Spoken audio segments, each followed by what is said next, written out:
Naalala niyo pa ba yung huling pagkakataon na naglaro kayo ng anak mo? Yung huling hinawakan niya yung kamay mo para magpaalalay sa pagtawid sa kalsada o sa paglalakad? Yung mga bulol nilang salita. No? Naalala niyo pa ba? Naalala niyo pa ba yung huling pagkakataon na tinulungan niyo sila mag-toothbrush? Yung huling pagkakataon na kinarga mo sila at nilipat ng higaan dahil natulog sila kung saan? Di ba? Ikaw, Mama? Hindi ko na maalala.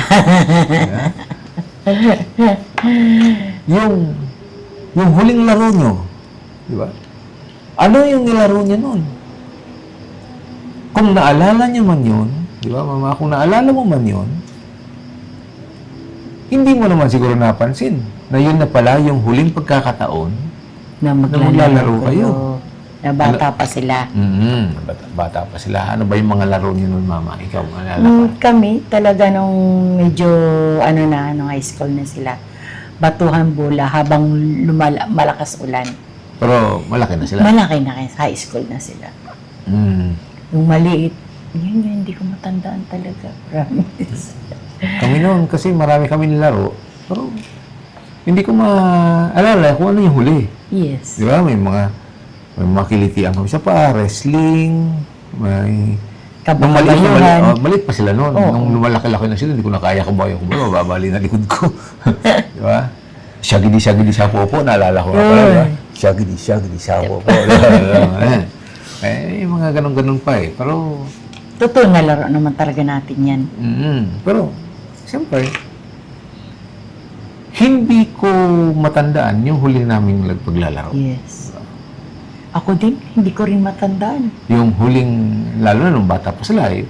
Kung kailan yung huli natin tayo nagkwento ng fairy tale sa kanila, na hindi natin na-realize na yun na pala yung huling pagkakataon na magkukwento ka sa kanila ng fairy tale kasi lumalaki na sila. Mag-iiba na yung interest nila. Hindi na sila interesado doon sa fairy tale na ikinukwento mo. Kasi iba na yung gusto nila. Iba na yung gusto nila. Yun. Diba? Dahan-dahan, lumilipas ang kanilang pagiging bata. At Yung unti-unti nang lumalaki sila. Oo. Yung munti mong manika nun, na binibihis-bihisan mo, na kahit na ano yung pasuot mo, gandang-ganda ka. Tapos, kahit na anong bigyan mong damit, tuwan-tuwa sila. Branded man o O hindi. hindi. Galing mo sa palengke o hindi. Kahit na galing Basta sa palengke. bago, talagang tuwan-tuwa Tapos sila. pupurihin mo lang, no? Wow, Ang ganda. Ganda talaga yun. Diba? Totoo talaga. Tapos ano mo, sino ganda, sino pogi? Siyempre, siya. Ganun yun. Pero, habang tayo'y abala, no? Sa pagtatrabaho, sa pagnenegosyo, sa mga negosyante, sa pagbabayad ng bills, hindi natin napapansin, lumalaki na pala sila. Di natin namamalayan. Oo. Yung akala mo noon na may munti kang laruan, na forever kang mayroong laruan dahil mayroon ka ng anak.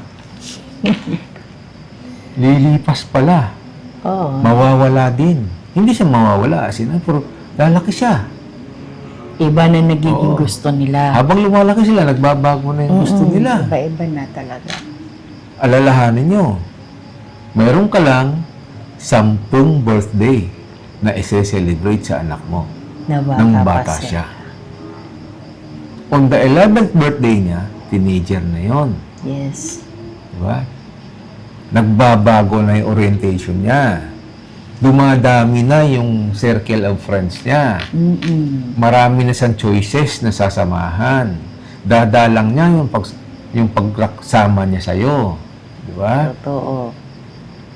Hanggang yung 10 years na meron kang tawag dito. Yung 10 years na isi-celebrate mo ng bata sila, yung the next 9 years, Ano na? teenager na sila. Mag-iiba na. At yung the next 9 years na yun na teenager sila, hindi ka sigurado kung mai-enjoy mo lahat yun. Nakasama sila. Dahil yun nga, mayroon na silang ibang circle of friends. May iba na silang gustong gawin. Maliban sa pagsama sa'yo. Kaya, pag bata sila, meron ka lang mga maranasang iilang first, no? Ah, First birthday. Isang beses mo lang mararanasan sa anak mo yun. first communion.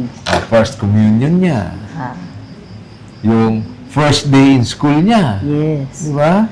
Tsaka, unang tanggal ng ngipin niya.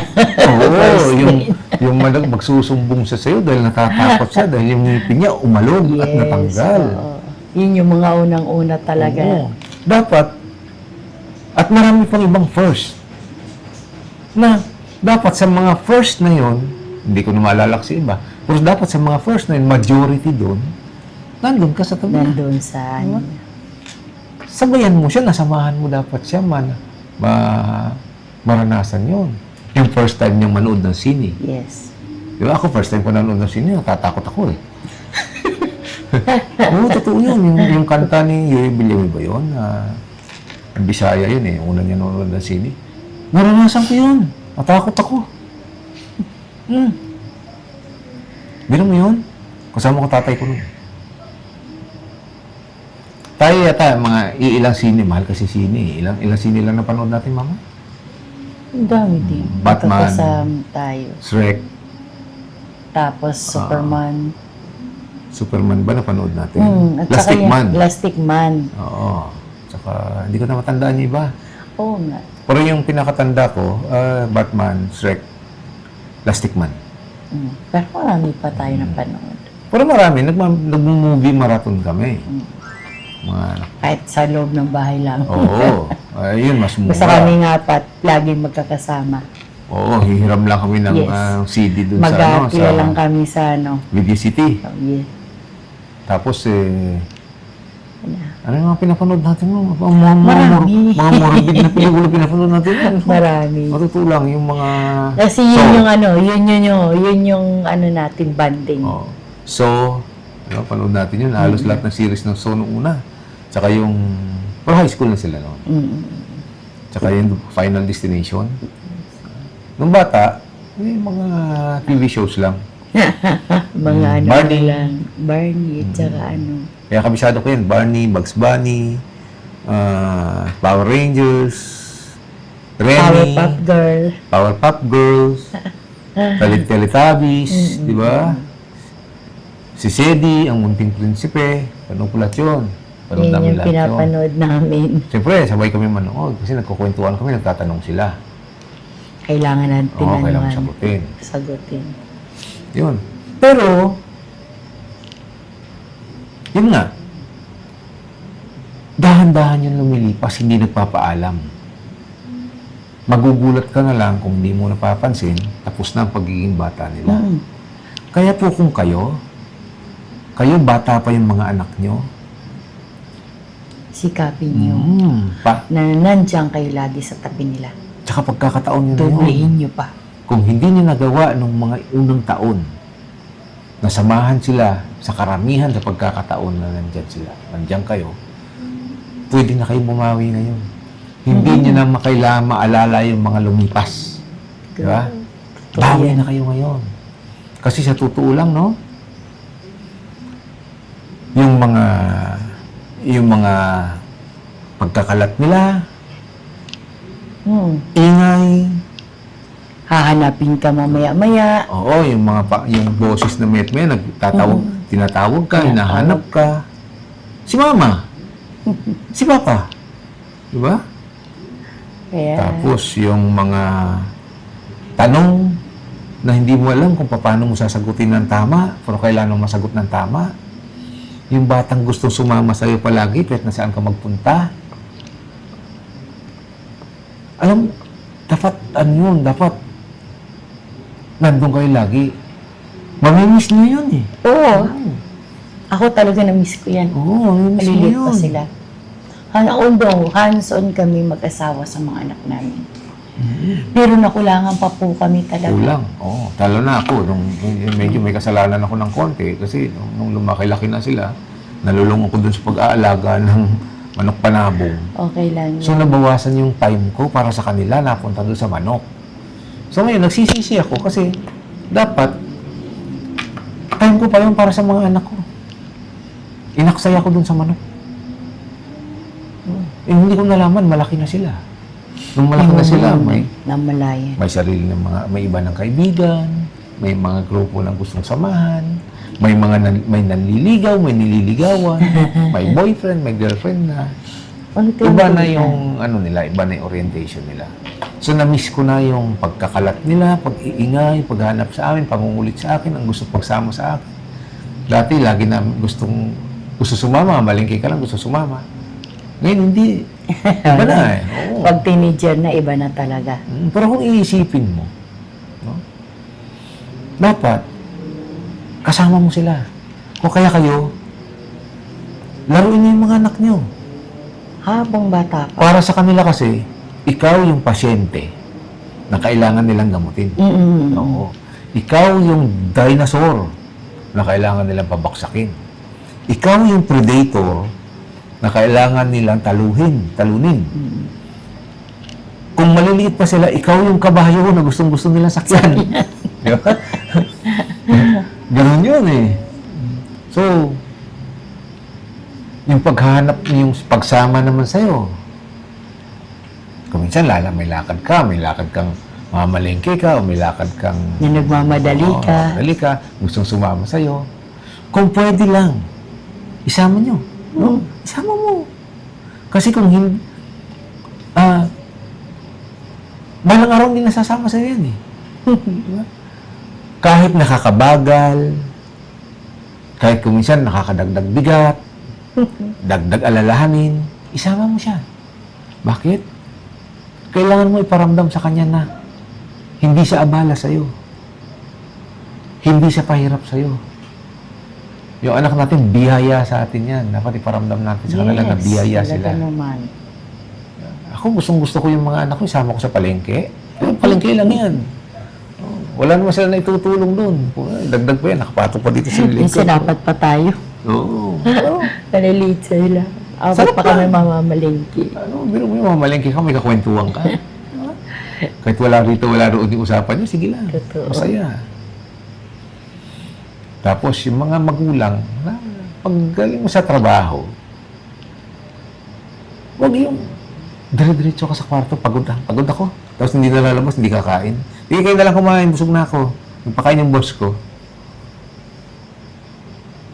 Hindi namin ginagawa yun. Ako, pag galing ko sa opisina, tapos nagpakain na yung boss ko.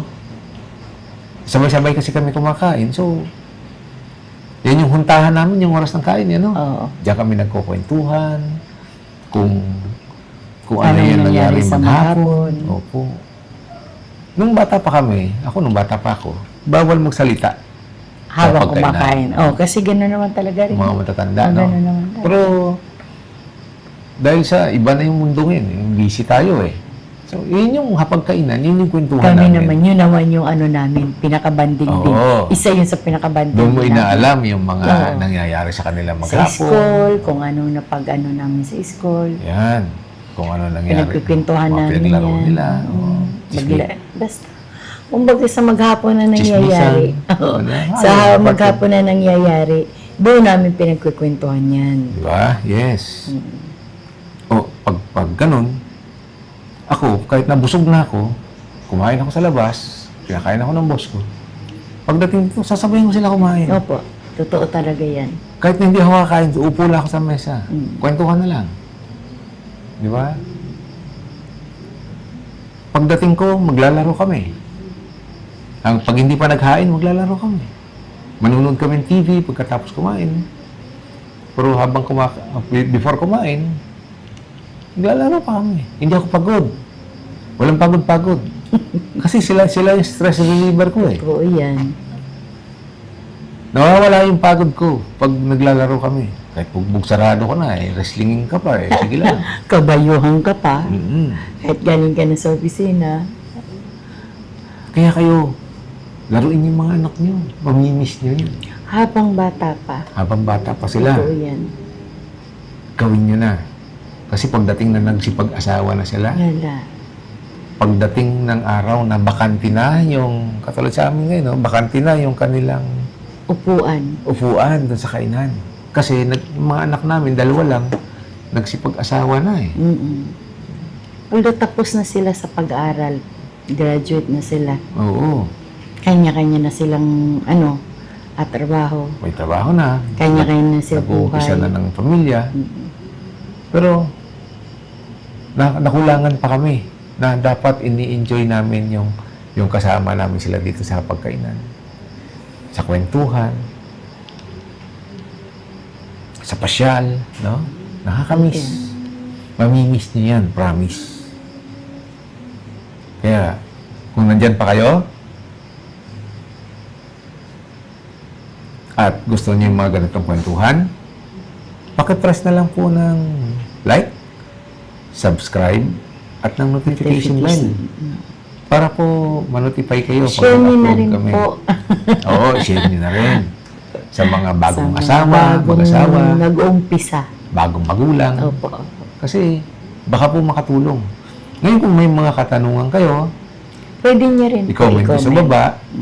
Subukan po namin sagutin sa abot ng aming makakaya. Hindi from the expert, kundi from This experience. Di ba? At i-comment nyo sa baba. Or kung may gusto kayong topic na pag-usapan, sabihin nyo lang po. Na rin po. I-comment nyo sa baba. Gagawa namin ng video na hiwalay. I-message namin kayo kung kailan ipapalabas. At i-mention po namin kayo. Opo. Saka mag-subscribe naman po kayo sa channel namin. Tulong nyo na rin po sa 2 damatans na to. Para madagdagan po yung aming 39 subscriber. Baka sakali pang 40 ka na. Oo, pang 40 ka na. Diba? Sikapin namin na makapaggawa ng mga videos na marami tayong matututunan na kagaya nito. Sa ngayon po, ito po si Papa. At ito naman si Mama. See you For the next video. on our next video. Bye-bye! Tingnan mo.